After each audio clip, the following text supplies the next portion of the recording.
The dating may be fake, but the love for these books is definitely real.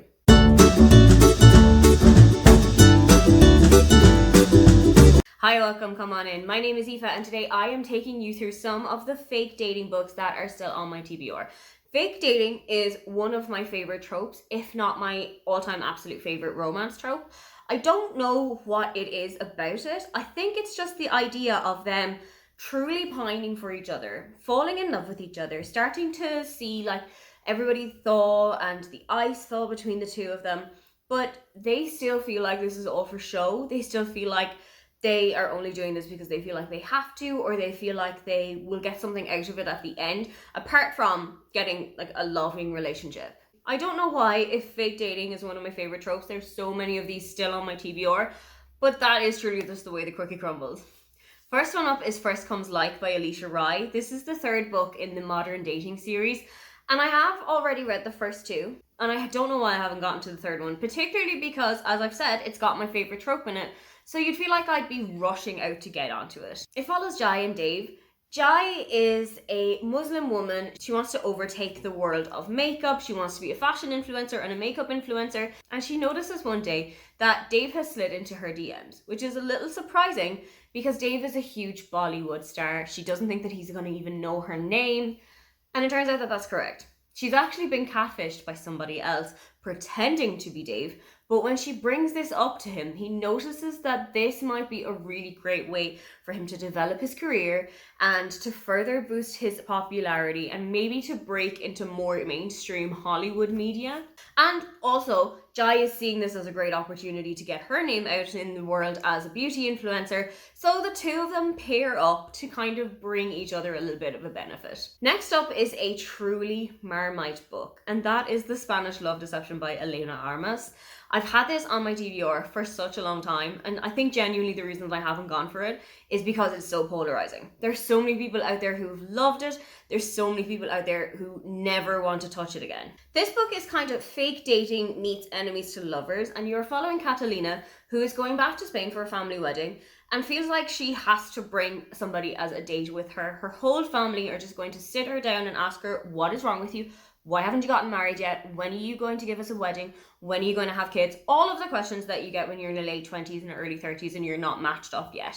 Enter Aaron. He is one of her colleagues. She absolutely hates him. They've never gotten on with each other, but she somehow manages to get him to come with her to Spain to go to this family wedding. But while they are at this wedding in Spain, they start to realize that maybe the other person isn't the worst person in the world after all. Next up is Boyfriend Material by Alexis Holt. This is not going to be my first of Alexis Holt's books, but I know exactly what I'm going in for here because I know that his writing is so funny. It's really Brit-centered, so I'm going to understand a lot of the slang, I'm going to understand a lot of the pop culture, and it is a male-male romance. This is following Oliver and Luke. Luke is the son of a rock star, and he is kind of going down a wrong path. He really needs to clean up his act. He needs to do a little bit of PR rehab. So his PR agency decide to enter him into a fake dating relationship and to kind of get the tabloids back on their side so that they stop basically murdering him in the press every single morning. Enter Oliver. Oliver has never had a bad mark beside his name his whole life, so he seems like the perfect boyfriend material for Luke to bring his appearance back around. But of course, when you are fake dating, it doesn't always stay fake for very long. This is the first in a series, and I know that the second is called Husband Material, so I'm pretty sure I know where this book is going to end, but that doesn't mean I'm not going to have a great time getting there. Next up is Roomies by Christina Lauren. They are one of my favorite author duos at the moment, so I'm a little bit concerned as to why I haven't picked this up because it is a fake dating book and it's by one of my favorite authors, but we move. This is about Holland and Calvin. Holland has seen Calvin busking on the corner of the street every single morning when she's on her way to work, but one morning when there is an accident, he just takes off and disappears, and she's not entirely sure why. It turns out that the reason is Calvin, who is Irish, is on a visa that has run out and is staying in the US illegally. So this is kind of a fake dating meets a marriage of convenience, a little bit like The Proposal, and I'm so excited to see what that's going to be like in a book.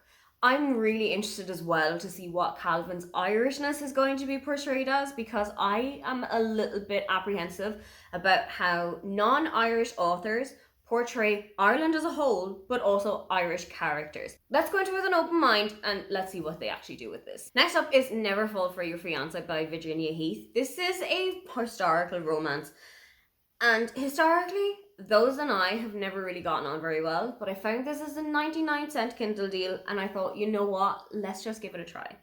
This is following Hugh, who is the Earl of Fareham, and his mother is unending in her task of setting him up with his future wife. This is something that Hugh does not want, has not thought about at all anytime soon, doesn't see himself getting married. So, to keep his mother quiet when she's on her next visit, he asks Minerva, who is a woodcut engraver in the local town, to come and pretend to be his fiancée and pretend to be in a relationship with him for a pretty sizable sum, which Minerva cannot turn down because their family is basically destitute since the death of her father. But, as per usual, while they are spending more time together and while they are kind of forced to keep each other company, real feelings start to come to the fray. Next up is Island Affair by Priscilla Olivares. This is the first in a series that is set in Key West in Florida, but has big Central America and Latino America influences that I cannot wait to explore more of. This is following Sarah and Luis. Sarah has been kind of recovering from an eating disorder. Her career is kind of on the upward trajectory, but she always feels a little bit left out when she's in comparison to her siblings, who are very lucky in love, have great careers, have settled down and have started families. She's going to bring her boyfriend with her on a family holiday to Florida, but he cancels on her last minute and leaves her pretty much on her Todd. While she is in Florida, she meets with Luis, who is a firefighter in the local area, and she asks him, begs him nicely, to pretend to be her boyfriend for the duration of her holiday. So they sit down and they come up with a how have we met each other, how long have we been dating story that almost every fake dating story features, and try and get it as ironed out and as smooth as possible. But when Sarah is due to go back home, is that also where their romance is going to stop? Or are they going to keep in touch with each other? Next up is Honey and Spice by Bolu Balulola, and I've seen this around so often, and I've seen so many people singing its praises that I kind of don't know why I've kept it until now. I have got a copy on Scribd, I have got a copy somewhere on my Kindle that I don't know what it is that is keeping me from it till now. This is following Kiki, who is a very much outspoken student radio presenter, and she has warned all of her friends and all of her listeners not to go near a guy called Malachi, who has a really bad reputation as a ladies' man, as a womanizer, as somebody who doesn't ever settle down. But one night, they end up kissing each other, and they start to strike up a fake relationship deal that might be showing Kiki that she has got the completely wrong idea about Malachi, and maybe she's been a little bit too prejudiced of him before she even got to know him. As I said, I've seen so many people have talking about this book that I'm not entirely sure why it has sped past me until now, but I feel like summer is the perfect time to read a book like this. Next up is not a book perfect for summer, but a book perfect for winter, and that is Love Light Farms by B.K. Borison. I saw this book around last Christmas so much, and I don't know why I haven't actually read or listened to it. This is following Stella and Luca. Stella is in charge of a Christmas tree farm, but profits are not going very well. The word isn't getting out there very much, and it looks like they're about to shut down. She has entered into a competition to win a huge marketing campaign, but one of the stipulations is that she has to be in a relationship to take part in it. Which sounds like a really dumb stipulation, but these things do happen. Because her recent relationship has actually broken down, Stella gets in touch with her childhood friend Luca and asks him to pretend to be her boyfriend for the duration of this competition so that she might get a chance of winning. This starts to turn into a real relationship, and I have a feeling as well that this is a secretly spicy book where the front cover is very cartoony, very cute, and then inside is just wall-to-wall steam. I am so excited for a wall-to-wall steam book at Christmas time, and this is definitely going to be on my TBR. Next up is Things We Never Got Over by Lucy Score. This is following Knox and Naomi. I think it's a small town romance. Knox is kind of a grumpy guy, doesn't want anything to do with romance, basically just wants to be left alone to live his life. Naomi has been swindled by her twin sister, who stole her car, who stole all of her money, and has now saddled Naomi with her 11-year-old child and just headed off for the sunset. To get everything back on track, Knox and Naomi decide to fake date each other, but I think we all know where this is going to go.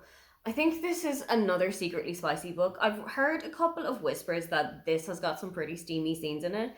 It's on my summer TBR, so hopefully this is one that I'm going to get to quite soon and I will actually know what the fake dating situation in it is. I cannot wait to try it out. Finally is The Love Wager by Lucy Painter. This is the second book in a series and I haven't actually read the first one yet, so I think maybe I should start with that. But I'm also pretty sure that this is a companion series rather than an actual straight through with all the same characters, so maybe I'll be okay. This is following Jack and Hallie, who have met each other on a night out, had a one-night stand, and when Hallie goes on dating apps the next day, the first person that pops up is Jack. They know that they're not going to work out as a couple, so they decide to be each other's wingmen in the search for the one. They set each other up on great dates, they give each other recommendations on where to bring their date, and basically they just go and have a lot of tacos together. But when they are invited to a wedding together, they decide to put all bets off and go to this wedding as a couple. The problem is, when they get to the wedding, they're finding it really hard to remember why they decided not to be a couple in the first place. Those are all of the books that feature fake dating that are on my TBR. Do you have any favorite fake dating books that you'd love to recommend to me? Or are there any books that you think I should start with here? If you'd like to leave me a comment but you can't think of anything you'd like to say, then just leave me the shush face emoji. Don't forget to like and subscribe because I have new videos up every week. Now, get on out of here.